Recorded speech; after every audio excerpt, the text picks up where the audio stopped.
तो RMS Titanic एक British passenger liner जहाज था जो 15 अप्रैल 1912 के दिन नॉर्थ अटलांटिक ओशन में एक आइसबर्ग के टकराने से डूब गया था। इस हादसे में एक अंदाजे के हिसाब से तकरीबन 1500 लोगों ने अपनी जान गंवाई थी और इसी वजह से आज तक ये हादसा इस दुनिया में सबसे बड़े हादसों में गिना जाता है। इसे इतिहास में और भी कई कारणों की वजह से याद किया जाता रहा है, लेकिन मैं यहाँ बात कर रहा हूँ उन चीजों की जो इस जहाज से बाहर निकाली गई। Radio off the Titanic.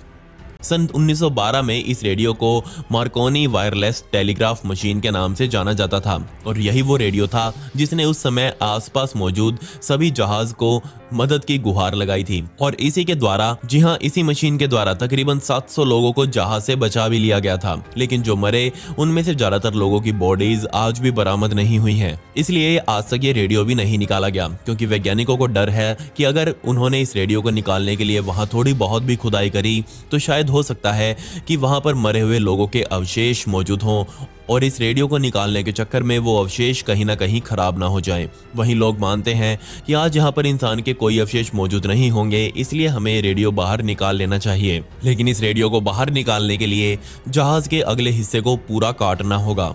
लेकिन इसलिए ये आज भी डिबेट चल रही है कि क्या हम इस रेडियो को बाहर निकालें या नहीं। इस बात में कोई शक नहीं कि टाइटैनिक जैसे जहाज का रेडियो एक बहुत ही कीमती सामान होने वाला है। साथ ही हम इससे टाइटैनिक जहाज की कहानी के बारे में और कई बातों का पता लगा पाएंगे, जैसे कि उस फाइनल टाइम पर टाइटैनिक में आखिर चल क्या रहा था और इसे कैसे इस्तेमाल किया गया था। The telegraph. अभी मैंने आपको रेडियो के बारे में बताया, लेकिन इस जहाज में टेलीग्राफ मशीन भी लगी हुई थी जिसे सन 1987 में यहां से बाहर निकाला गया। जी हां, इस टेलीग्राफ मशीन को इंजन रूम तक कमांड भेजने के लिए इस्तेमाल किया जाता था। इसे हम उस जमाने का वॉकी टॉकी भी कह सकते हैं जो उस जहाज पर स्टाफ के द्वारा इस्तेमाल किया जाता था। और यकीन मानिए इसी मशीन के द्वारा सबसे पहली बार शिप क्रू मेंबर्स द्वारा आइसबर्ग को देखे जाने का मैसेज भी भेजा गया था। लेकिन बदकिस्मती से ये सभी कमांड बहुत लेट हो चुकी थी। इस मैसेज को भेजने के सिर्फ 37 सेकंड बाद ही ये जहाज जाकर सीधा आइसबर्ग से टकरा गया और आगे जो हुआ वो हमें पता ही है। ये टेलीग्राफ टाइटैनिक की सामान के ऑक्शन में भी मौजूद था। जी हाँ, तकरीबन 5000 ऐसी आइटम्स थी जिन्हें टाइटैनिक से निकालकर नीलाम किया गया था और इन सब की कीमत तकरीबन $200 मिलियन रखी गई थी। Big piece. ये जो चीज आप अभी अपनी स्क्रीन पर देख रहे हैं ये एक 15 टन वजनी टाइटैनिक जहाज का सेक्शन था जिसे बहुत मेहनत करके समुद्र से बाहर निकाला गया था। हमें पता है कि सन 1985 तक टाइटैनिक का मलबा भी हमें नहीं मिला था, लेकिन रॉबर्ट बेलार्ड नाम का ये आदमी जो कि इसी क्षेत्र में अपनी अंडर वाटर रिसर्च कर रहा था और ये टुकड़ा उन्हें जहाज से बहुत दूर पड़ा हुआ मिला। इसका आकार 26 गुना 12 फीट का था। अब आप सोच रहे होंगे कि ये है क्या, तो मैं आपको बता दूं कि ये टाइटैनिक जहाज की सबसे मेन सपोर्ट लेयर थी जिससे कई सपोर्टिंग बीम्स भी जुड़े हुए थे और जरूर ये टक्कर लगते ही टूटकर गिर गया होगा। ये चीज भी हमें दिखाती है कि वो जहाज उस समय कितनी ज्यादा स्पीड में था और कितनी भयानक टक्कर उस समय आइसबर्ग से हुई होगी कि 15 टन वजनी लोहे का टुकड़ा भी इसे नहीं झेल पाया। वॉच। बेशक ये चीज भी मेरी लिस्ट की सबसे डराने वाली आइटम नहीं है, लेकिन इस घड़ी के पीछे जिसकी कहानी है वो मैं आपको जरूर सुनाना चाहूंगा और यकीन मानिए आप भी इसे सुनकर हैरान हो जाएंगे। जी हाँ, मैं यहाँ बात कर रहा हूँ सिनाई कंटोर की, जो कि एक 34 साल का लड़का था और इसी टाइटैनिक जहाज पर मौजूद था। उसके साथ उसकी पत्नी मैरियम भी इसी जहाज पर मौजूद थी। ये दोनों स्पेशल रशिया से यहाँ तक आए थे टाइटैनिक में सफर करने के लिए। उन्होंने सेकंड क्लास पैसेंजर टिकट खरीदा और उस समय इस टिकट की कीमत 26 पाउंड हुआ करती थी, जो कि आज के हिसाब से तकरीबन 2.5 लाख रुपए बनते हैं। और जैसे ही ये टक्कर यानी कि आइसबर्ग से टाइटैनिक जब टकराया तभी सिनाई को अपनी पत्नी का ध्यान आया। किस्मत से उसने अपनी पत्नी को एक लाइफ बोट में बैठा दिया और समय रहते उसकी पत्नी को तो बर्फीले पानी से बचा लिया गया। लेकिन बदकिस्मती से सिनाई की किस्मत इतनी अच्छी नहीं थी। जी हाँ, उसकी इस बर्फीले पानी में डूबने से मौत हो गई और ये पॉकेट वॉच उसकी लाश जब टाइटैनिक से निकाली गई तो उसके कपड़ों में ही मौजूद थी। क्यों है ना इसकी बहुत डरावनी कहानी। शू। अब जरा इसे देखिए, इस आइटम को टाइटैनिक की खोज से जुड़ा हुआ सबसे रेयर आइटम माना जाता है और ऐसा इसलिए क्योंकि आज तक टाइटैनिक से गिने चुने ही फुटवियर आइटम्स बाहर निकाले गए हैं और जो निकले हैं उनकी हालत इससे भी ज्यादा बुरी थी। बहरहाल इस जूते में भी सिर्फ आगे का टॉप हिस्सा, थोड़ा सा अंदरूनी सोल का हिस्सा और बाकी का नीचे का पतावा बचा हुआ है।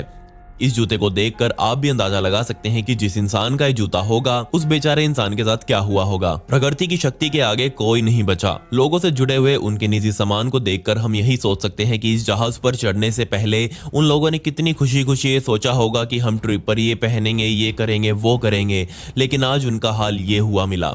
ये सामान किस किस के थे कभी हमें पता नहीं चल पाया। इस जूते के हाल को देखकर हम अंदाजा लगा सकते हैं कि प्रकृति के आगे हम कुछ भी नहीं हैं और इस धरती के समुद्र इस धरती की सबसे बड़ी शक्तियों में से एक है।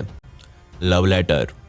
ये कहानी रिचर्ड गेट्स नाम के एक कैबिन अटेंडेंट की है जो कि टाइटैनिक में ही काम करता था और जैसे ही वो अपना सफर इस जहाज में पूरा कर रहा था तो इसी सफर के बीच में उसने अपनी पत्नी के लिए लव लेटर लिखा, लेकिन बदकिस्मती से ये लव लेटर कभी उसकी पत्नी को मिला नहीं। जी हाँ, इस लव लेटर को टाइटैनिक की असली स्टेशनरी पर लिखा गया है और यहाँ तक कि जिस थैली में इसे डाला गया था वो भी टाइटैनिक की असली स्टार लाइन वाली थैली है। बेशक ये कहानी सोचने में ही कितनी उदासी भरी ही लगती है और दोबारा हमें सोचने पर मजबूर करती है कि बेचारे वो लोग कितने मजबूर होंगे जो इस जहाज में बैठे थे। इस लेटर में मुझे कॉन्फेशंस और फीलिंग्स के अलावा एक और चीज मिली। जी हाँ, इस लेटर के एंड में एक जहाज के टकराने की बात लिखी हुई है, लेकिन ये आइसबर्ग वाली टक्कर नहीं है। जी हाँ, इस टक्कर से पहले भी ये टाइटैनिक न्यूयॉर्क के पास ही एसएस ओमान से टकराया था और उसके बारे में इसमें जिक्र किया गया था। इसमें लिखा हुआ है कि ये टकराना या फिर ये टक्कर कोई शुभ संकेत नहीं है, आगे इससे भी बुरा हो सकता है। और जी हाँ, आगे जो हुआ वो सब कुछ आपके सामने था।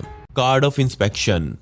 जो कार्ड अभी आप अपनी स्क्रीन पर देख रहे हैं वो एक मैरियम नाम की महिला से ताल्लुकात रखता है। मुझे तो समझ नहीं आया कि कोई एक ट्रिप पर जाने से पहले इस इंस्पेक्शन कार्ड को अपने साथ लेकर क्यों चलेगा। इसके बाद मैरियम की कहानी भी दुनिया के सामने आई और ये पता चला कि मैरियम कभी जहाज पर यात्रा करना ही नहीं चाहती थी, लेकिन हालातों के चलते उसका प्लान भी अचानक ही बना और वो बहुत जल्दी में अपनी पैकिंग करके जहाज पर सवार हो गई। इस कार्ड पर साफ साफ लिखा हुआ है कि वो मैजेस्टिक जहाज पर यात्रा करना चाहती थी, लेकिन किन्हीं कारणों के चलते वो वाला प्लान डिले हो गया और मजबूरन उसे टाइटैनिक जहाज में बैठना पड़ा।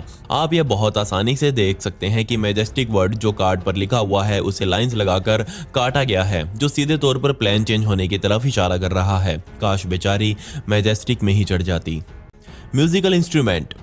जो आप अभी स्क्रीन पर देख रहे हैं ये एक क्लैरिनेट का टूटा हुआ टुकड़ा है और साथ ही इसके एक वायलिन यहाँ से बरामद हुआ। जी हाँ, ये दोनों ही इंस्ट्रूमेंट टाइटैनिक पर मौजूद बैंड मास्टर वेलेस हार्डले के द्वारा बजाए जाते थे जिन्हें डूब चुके टाइटैनिक से बाहर निकाला गया। बेशक एक ऐसा म्यूजिकल इंस्ट्रूमेंट मिलना कोई बड़ी बात नहीं है, लेकिन ये खोज हमें टाइटैनिक से जुड़ी हुई एक बहुत ही दिल तोड़ देने वाली कहानी सुनाती है, क्योंकि हमें यही बताया गया था कि जब टाइटैनिक डूब रहा था तब भी बैंड वालों ने अपना म्यूजिक बंद नहीं किया। उनके चारों ओर वो हो हल्ला मचा हुआ था, पूरे जहाज में पानी भर चुका था, लेकिन उन लोगों ने अपने इंस्ट्रूमेंट्स नहीं छोड़े। शुरुआत में माना जाता था कि उन लोगों ने ऐसा इसलिए नहीं किया क्योंकि उनकी नौकरी में वो अपने बैंड को किसी भी हाल में नहीं छोड़ सकते थे। अगर ये बात सच है तो उनके दिल पर उस समय क्या बीत रही होगी जब वो लोगों के मनोरंजन के लिए बैंड तो बजा रहे थे, लेकिन वो उन लोगों का अंतिम बैंड था और ये बात उन्हें पता भी थी। लेकिन बाद में सामने आया कि वो बैंड ग्रुप इस जहाज का कोई एम्प्लॉय नहीं था, जिसका मतलब वो भी और लोगों की तरह इधर उधर भागकर अपनी जान कहीं ना कहीं तो बचा ही सकते थे। तो ऐसा उन्होंने क्यों नहीं किया? तो इसका जवाब था